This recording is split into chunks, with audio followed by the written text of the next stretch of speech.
Aujourd'hui, on va parler voyage de Sarment.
Alors je vais vous parler bien du voyage de Sarment aujourd'hui, mais je vais regarder un petit peu dans le rang parce qu'on a quand même pas beaucoup d'écart, puisque la machine au total avec les balais que vous voyez, eh bien fait, allez, on va dire 75 cm, et le rang de pin lui il est à 1 mètre de large, donc on n'a pas beaucoup de droit à l'erreur. Donc je vais essayer de vous expliquer quand même, j'espère que vous entendez bien. Donc voilà, voyage de Sarment, et on a changé de tracteur. Donc voyage cette semaine, puisque on a des conditions vraiment idéales, conditions de gelée, on a -6, -7 par endroit, donc du coup eh bien les sols arrivent à être bien durcis et ça permet au tracteur de ne pas faire de dégâts du tout, de bien porter, et même sur le broyage de bien ramasser les sarments au sol.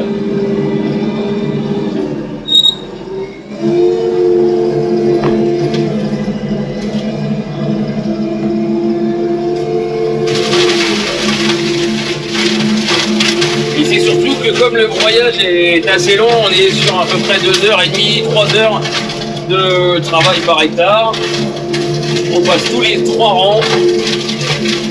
Et du coup, comme c'est un peu long, plus on commence tôt, mieux c'est. J'ai expliqué dans une des vidéos que c'est important d'avoir fini le broyage de bonne heure pour pouvoir, fin février, début mars, commencer les travaux de sol, les travaux de charrue pour ne pas être débordés. Et donc voilà, plus on commence tôt, plus on se donne un petit peu d'air au printemps.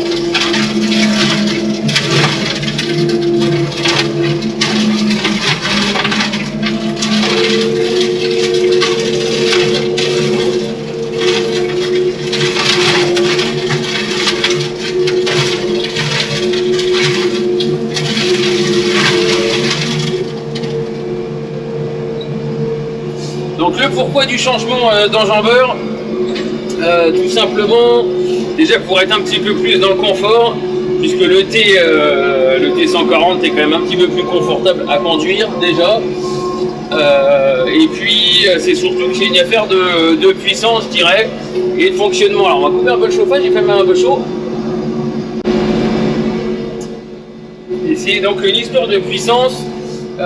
Déjà il y a une quinzaine de chevaux de plus sur celui-ci, et puis ensuite j'avais déjà expliqué sur une des vidéos, notamment pour les feuillages, c'est qu'on peut tourner avec cet enjambeur, on peut tourner à bas régime, on peut tourner à 1500, 1600 tours pour le broyage, il n'y a vraiment pas de problème, parce qu'on a des pompes indépendantes, à la différence du 800 où là j'étais obligé de tourner à 2200, 2300 tours pour avoir une qualité de broyage assez bonne, et puis pouvoir faire marcher le pick-up. Donc on verra après ce que c'est le pick-up, pouvoir faire marcher le pick-up correctement.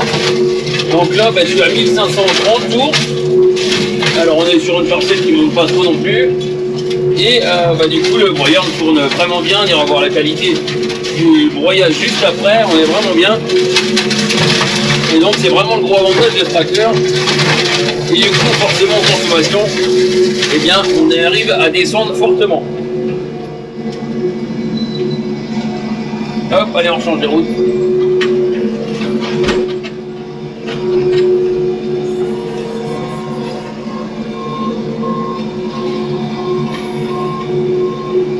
Donc gros avantage. Et puis ensuite comme il a un gabarit un petit peu plus gros que le 800, eh bien on se sent un petit peu plus encore en sécurité.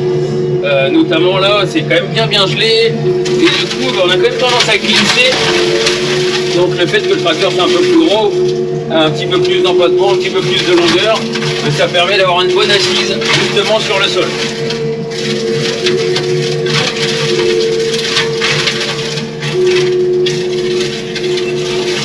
Donc là du coup l'objectif c'est d'embrouiller un maximum je dirais, et puis surtout de faire les pentes, puisque les pentes déjà ça glisse un petit peu plus, et quand ça se ressuit pas, et bien on a du mal à monter.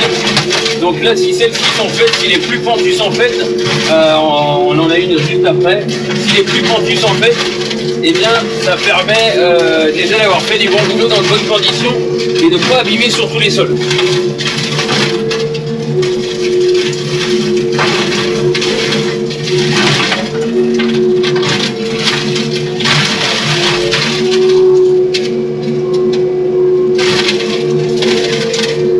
Alors de temps en temps je recule un peu, c'est parce que je vais aller trop vite. Et de temps en temps, eh bien le broyeur n'avale pas assez vite.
Allez, bientôt fini la parcelle.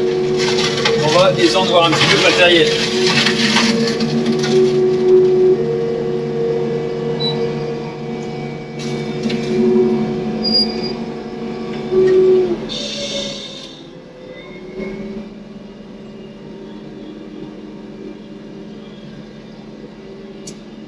Je vais le laisser tourner un petit peu pour qu'on puisse voir. Tracteur au ralenti. Hop. Et on va laisser.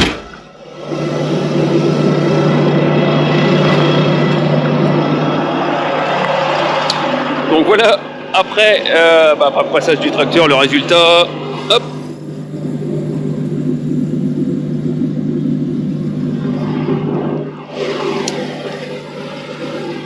d'une petite poignée. Donc voilà le résultat après broyage. Donc ça déchiquete quand même pas mal et bien ces sarments vont se décomposer tout simplement dans les prochains mois. Ils vont se décomposer en matière organique. Donc l'objectif c'est de broyer aussi fin, qu'il n'en reste pas de trop non plus. Donc d'une part pour que ça aille bien à se décomposer et puis d'autre part qu'on n'ait pas de gros morceaux et de longs morceaux je dirais qui viennent nous déranger au travail du sol, parce que forcément avec des charrues, que ce soit l'intercept, que ce soit des émoteurs, que ce soit les agromies, que ce soit des fers tout simplement, on fait pas 10 mètres sans ramasser un peu de sarment s'il en reste beaucoup. Donc l'objectif c'est vraiment d'avoir un broyage nickel pour pas qu'on soit embêté au prochain travail du sol. Donc je le répète souvent dans mes vidéos, mais en tout cas le travail du sol guide beaucoup de choses, et là le broyage des sarments également. Donc on prend un petit peu de recul, voilà le fonctionnement du broyeur. Alors je vais me mettre loin volontairement. Il est décomposé en 3 parties. Vous avez les balais devant qui permettent de ramasser parfaitement les sarments, de les remettre un petit peu en ligne s'il y en a qui sont un petit peu sur les côtés. Vous avez ce qu'on le voit là qui tourne un petit peu. Hop, je vais avancer. C'est ce qu'on appelle un pick-up, donc un ramasseur qui va permettre de faire monter les sarments à l'intérieur du broyeur. Et tout au fond, alors, on ne le voit pas, c'est des marteaux, tout simplement, marteaux de broyeur qui, quand ça tourne à haute vitesse, déchiquette. Vous avez vu le résultat, ça déchiquette parfaitement. Et puis on va se mettre un petit peu derrière.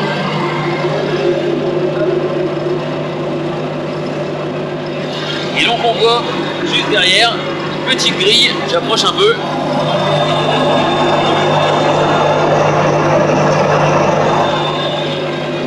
Voilà, donc une grille avec des trous et qui permet de déchiqueter, et tant que le sarment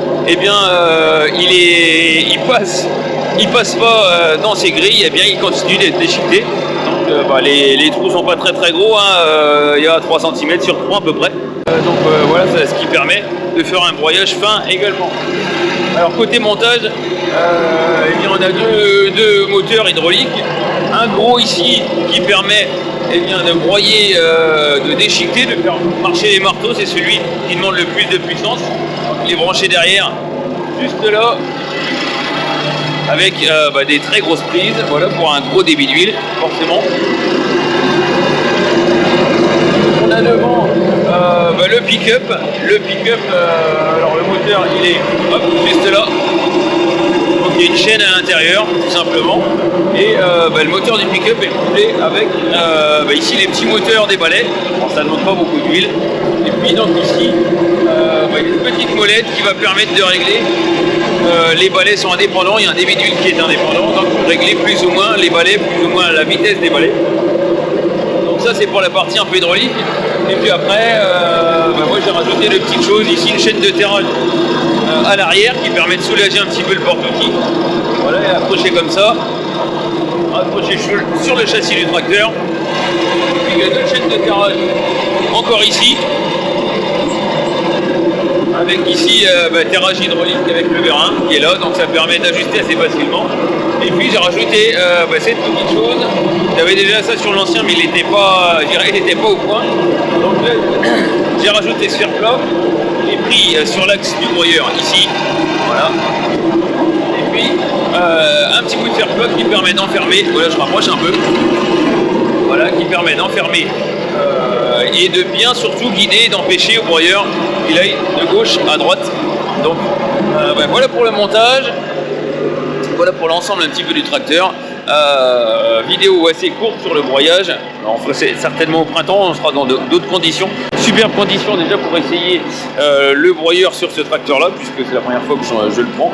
Et donc effectivement ça va plutôt pas mal, et quand c'est bien gelé comme ça, ça fait du bon travail. Je vais passer un petit peu la caméra comme ça.